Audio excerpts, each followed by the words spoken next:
Hey, how's it going, guys?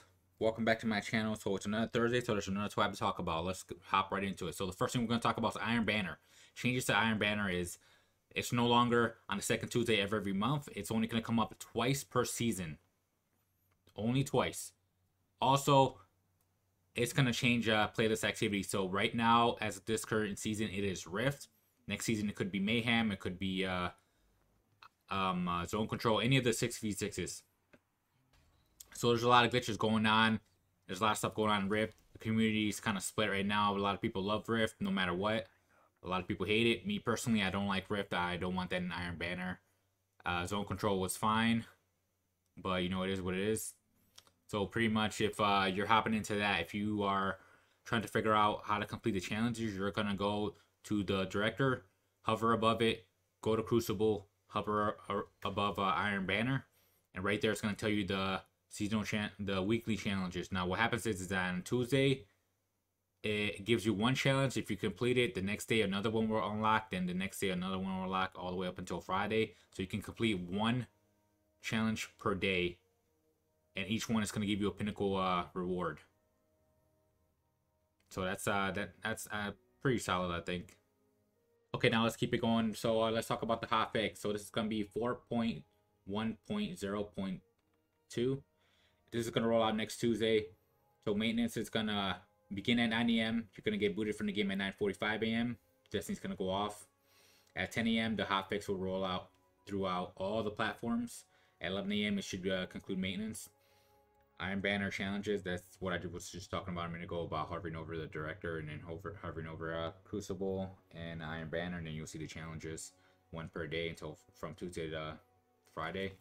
Now down here it says dungeon key ownership clarification. So similar to season passes, dungeon keys are applied to the first account that logs in after purchase and moves between platforms with cross save. Dungeon keys and season pass premium track rewards can't be game shared between platforms accounts and must be instead purchased on each account that intends to access them. So there's that. Okay, now let's talk about the most important thing that you clicked on this video to find out about solar changes. So I'm going to read off the entire Bungie website. It's a little bit lengthy, so bear with me. Initial reactions to solar have not met our new thing that melts your face off bar, and we believe that's due in part to a few things. Ember of Benevolence shipped in an inconsistent state that left healers feeling underwhelmed with their kit when it didn't behave as expected. Warlocks who wanted to specialize in healing had limited ways to interface with that fantasy, with two of the three aspects focusing on aerial mobility and scorch, and losing the flexibility of choosing to use their grenade to heal allies or damage enemies on the fly. Titans, while bombastic and potent, lacked ways to keep their engine running without needing to run throwing hammers or multiple cooldowns. That's very true. Down here it says, as we've said in the past through Twab socials and other dev updates, we much rather ship something a little too spicy than something bland that makes a bad first impression. I think with Solar 3.0, we landed somewhere in the middle, and the team feels very passionately, and that is the wrong place to be. To that end, the team has pulled some heroics and shifted resources to make some buffs heat rises, Icarus Dash, and Celestial Fire, Burning Maw, Roaring Flames, and Consecration, as well as bug fixes for Ember of Benevolence and a few of our damage over time lingering grenades. These changes will go live next week with hotfix 4.1.0.2. Now I'm going to read down the changes real quick. So Solar Warlocks, Heat Rises. Added behavior, consuming your grenade now releases a burst of cure ×2 around you, healing you and your nearby allies. Consuming a healing grenade increases the strength of the burst to cure ×3, and consuming a touch of flame healing grenade provides restoration as additional benefit. Icarus Dash, added behavior. While airborne, rapidly defeating targets with your super or any weapon cures you. So straight up, if I'm in the air and I Icarus Dash and I just fucking kill you with anything, my super or weapons is just gonna fucking heal you. That's fucking insane. That's insane right there. I like that. Celestial Fire. Let's see. Celestial Fire projectiles now applies 10 Scorch Stacks. Nice. This increased to 15 stacks with Ember and Ashes equipped. 15. That's solid. All right. Solar Titans. I never run Titans. I don't really care about this, but I'm sure you could do. So let's read it. Burning Maw. Buff damage and PvE by 25%. That's fucking solid. Roaring Flames. Added behavior while Roaring the Flames is active. Your uncharged melee attack now deals solar damage and applies 30 Scorch Stacks to targets per hit. So multiple hits will add more. This increased to 40 stacks with Ember of Ashes equipped. Consecration. Fragment slots increased from 1 to 2. Yes, I'm down with that. More fragments. Raise the height of secondary attacks ground wave by 25% to more easily catch players who jump too late. Yeah, that seems like an issue.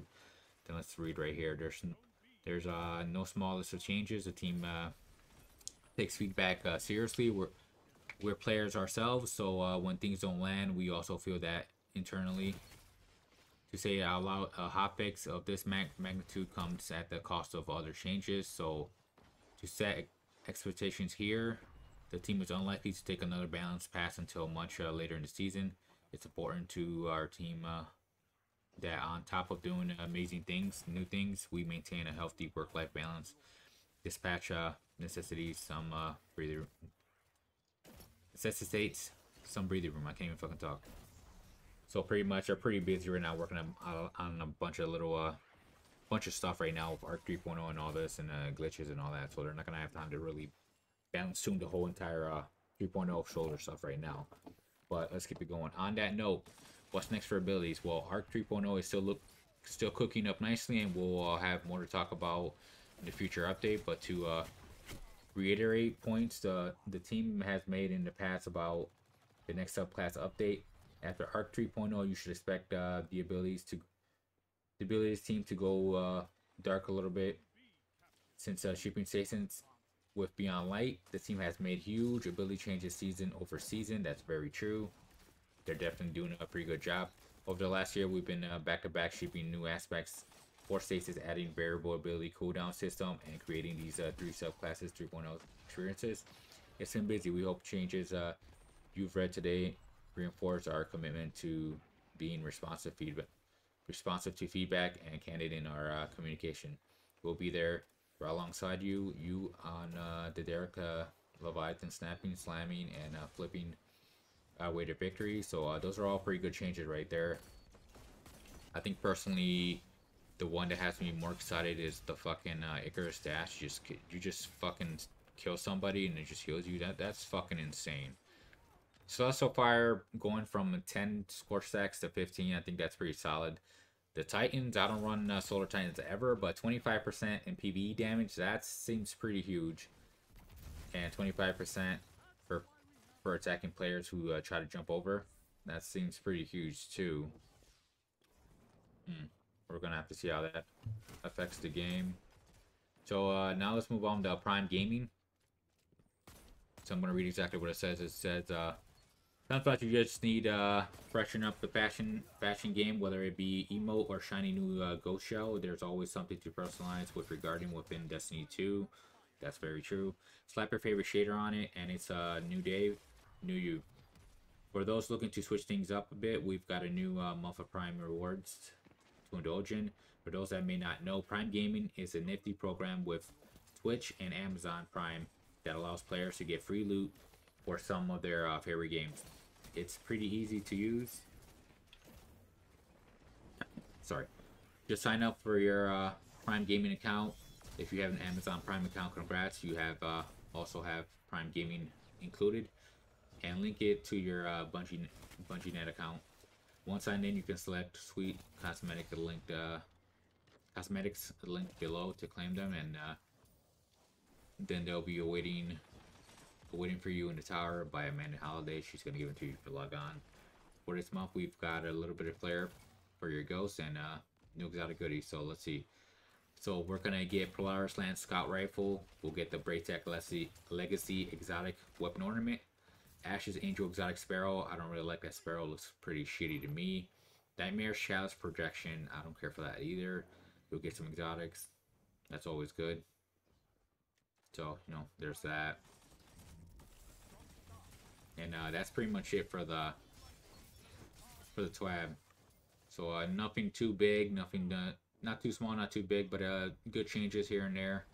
We'll see how it rolls out in a few next weeks. Now, if you're interested in known issues, I'm not gonna read this out because it's pretty fucking huge.